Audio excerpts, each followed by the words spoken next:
Jujutsu Kaisen Chapter 244 leaks are coming out tonight, in just a few hours actually, so I wanted to make one last video talking about the end of Chapter 243 before we find out what happens. Specifically, Kenny saying, "My will be inherited," or passed on in this translation. Now, if you saw my previous video when Chapter 243 first came out, I was speculating about this right here. What if Kenny takes over Takaba's body?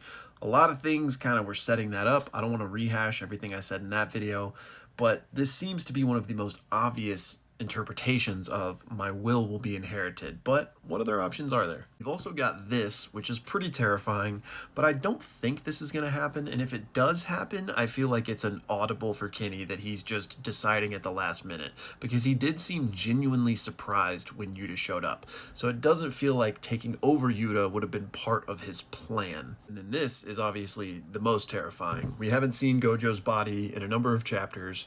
I, for one, think Gojo's coming back. Hopefully not this way, but I think it's at least possible. But then all of a sudden the other day, I had a new thought that I've never seen anybody talk about before. Now, I'm not saying I'm the first one to come up with this. I'm certainly not. But I had just never heard this before. And I started to get terrified of this idea. What if Kenny's ultimate plan is to utilize Yuji? Now, I don't think that's going to happen in Chapter 244. Clearly, there's, Yuji's not even close to them, so that's not happening. But it still could be his ultimate plan, and regardless of what happens in the immediate aftermath of getting by Yuta, this could still be Kenjaku's endgame.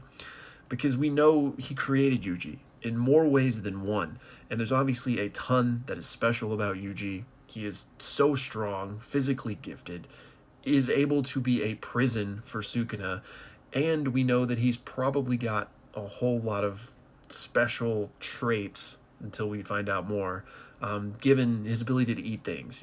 We saw the arm, clearly something's going on there. He probably ate the cursed womb death paintings. Yuji has special talents all his own, and then not even to mention potentially getting Sukuna's curse techniques. And also, Kenjaku called Yuji the perfect vessel. Now, everyone, myself included, always just assumed that meant Sukuna's perfect vessel, but Kenjaku doesn't say Sukuna, so what if he meant his perfect vessel, since Kenny too uses vessels? What if he's setting up Yuji to be the perfect host for his brain ultimately? And that terrified me. So again, I don't think that's happening in this chapter or anything, but just since I hadn't seen anybody else ever talk about this, I would love to hear y'all's thoughts.